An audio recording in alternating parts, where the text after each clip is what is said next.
आज दुबई में 226 भारतीय बाल बच गए। एयर एमिरेट्स के विमान की क्रैश लैंडिंग हुई।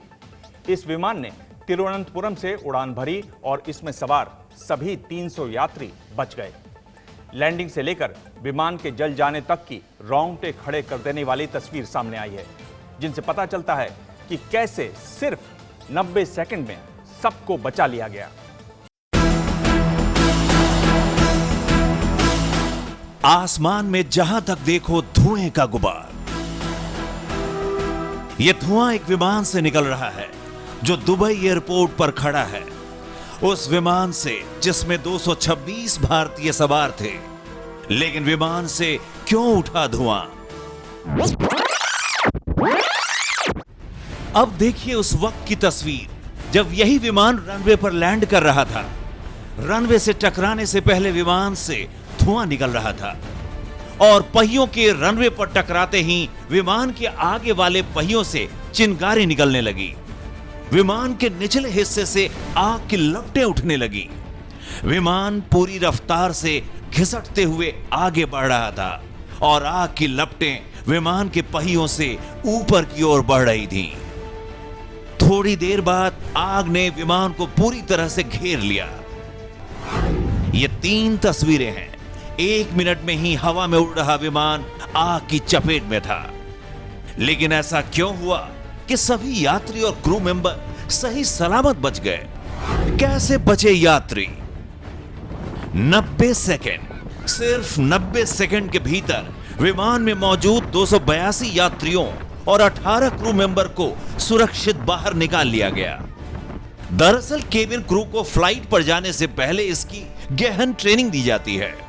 जैसे ही विमान रुका, उसके 10 इमरजेंसी दरवाजे खुल गए। 1.5 मिनट के भीतर पहले यात्रियों को और फिर क्रू मेंबर को बाहर निकाल लिया गया। एमिरेट्स एयरलाइन तो वर्ल्ड की बेस्ट एयरलाइन मिला हुआ एयरलाइन है। 1 साल नहीं, 5 कई सालों से उनको मिल रहा है। उसी तरीके से Dubai airport is also one of the best कहलाता है एयरपोर्ट।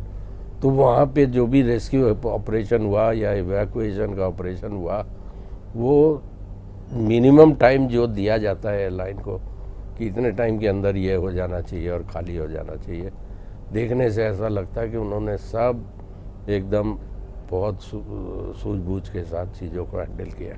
विमान में सवार लोगों के निकलने के 1 मिनट के भीतर ही विस्फोट के साथ विमान में आग लग गई। इमरजेंसी लैंडिंग को लेकर विमान में 1 मिनट पहले सूचना दी गई थी। Flight supposed to land by 12:32 in Dubai time, Dubai local time. When it landed Dubai airport, I saw that the right side engine was burned and the whole aircraft was burned. So we all evacuated through the front emergency exit. And my belief is that almost all passengers were evacuated. Now Emirates Airlines were taking head counts. It happened only while it was landing. While it was before that there was absolutely no problem at all. Emirates पिछले 30 साल से विमान सेवा में है और आज तक उसका एक भी विमान दुर्घटनाग्रस्त नहीं हुआ।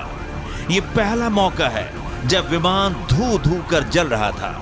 हादसों की वजह का अब तक पता नहीं चल पाया है। There was no fatalities among our passenger and crew.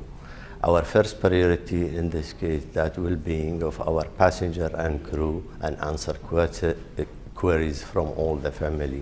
We have activated our emergency center here, have extended our full operation to the authority and emergency service during this time or situation. Our thoughts are with everyone involved.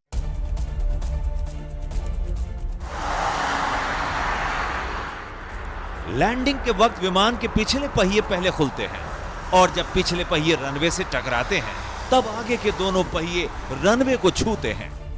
लेकिन इन तस्वीरों को देखिए, विमान के अगले पहियों से आग निकल रही है। विमान में आग लगने के बाद भी पायलट ने सूझबूझ दिखाते हुए विमान को उतार लिया। एमिरेट्स ने हादसे की वजह के बारे में तो कुछ नहीं बताया है, लेकिन जानकार मानते हैं कि लैंडिंग गियर में खराबी की वजह से ही इमरजेंसी लैंडिंग की नौबत आई और फिर ये हादसा हो गया। आग लगने के बाद जो स्टैंडर्ड ऑपरेटिंग प्रोसीजर है, पायलट ने बिल्कुल उसको क्लियरली फॉलो किया है और इवैक्यूएशन ऑफ पैसेंजर्स बड़ी क्विकली किया गया है। अब ये पता करना पड़ेगा कि क्या बेली लैंडिंग करी है, नीचे व्हील नहीं आ रहा था, या टच डाउन करने के बाद में उसका व्हील ऊपर गया है, नोज व्हील ऊपर गया है, ओलियो टूटा है, ये सारा पता करना पड़ेगा। हाँ, अगर ओलियो टूटता है, नोज व्हील टूटती है तो अगले फ्रंट सेक्शन में बड़ी चिंगारियां निकलती हैं, आग लग सकती है। एयर एमिरेट्स की फ्लाइट EK521 में 282 यात्रियों के साथ 18 क्रू मेंबर मौजूद थे। इनमें से सबसे ज्यादा 226 भारतीय थे। बोइंग 777 विमान तिरुवनंतपुरम से 10:19 पर उड़ान भरा और दोपहर 12:50 पर विमान को दुबई एयरपोर्ट पर पहुंचना था। लेकिन मुसाफिरों को मंजिल से पहले इमरजेंसी लैंडिंग का ये झटका लगा। गनीमत ये रही कि किसी को नुकसान नहीं पहुंचा। विमान की इमरजेंसी लैंडिंग के बाद 6 घंटे तक विमान सेवाएं रोक दी गई थीं। देर शाम तक विमान सेवाएं दोबारा शुरू कर दी गईं। दुबई में जानलेवा हादसा होते होते बचा तो इधर भारत में इंडिगो के 2 विमान हवा में आपस में टकराते टकराते बचे। मुंबई से गुवाहाटी जाने वाली फ्लाइट के गुवाहाटी एयरपोर्ट पर लैंड होने से ठीक पहले चेन्नई जा रही इंडिगो की एक फ्लाइट ने उड़ान भरी। मॉनसून की वजह से गुवाहाटी की ओर उड़ान भर रही फ्लाइट को करीब 250 फीट नीचे आना पड़ा और वो चेन्नई के लिए उड़ान भरने वाले विमान के राह में आ गई। एक बहुत बड़ा हादसा होते होते बचा।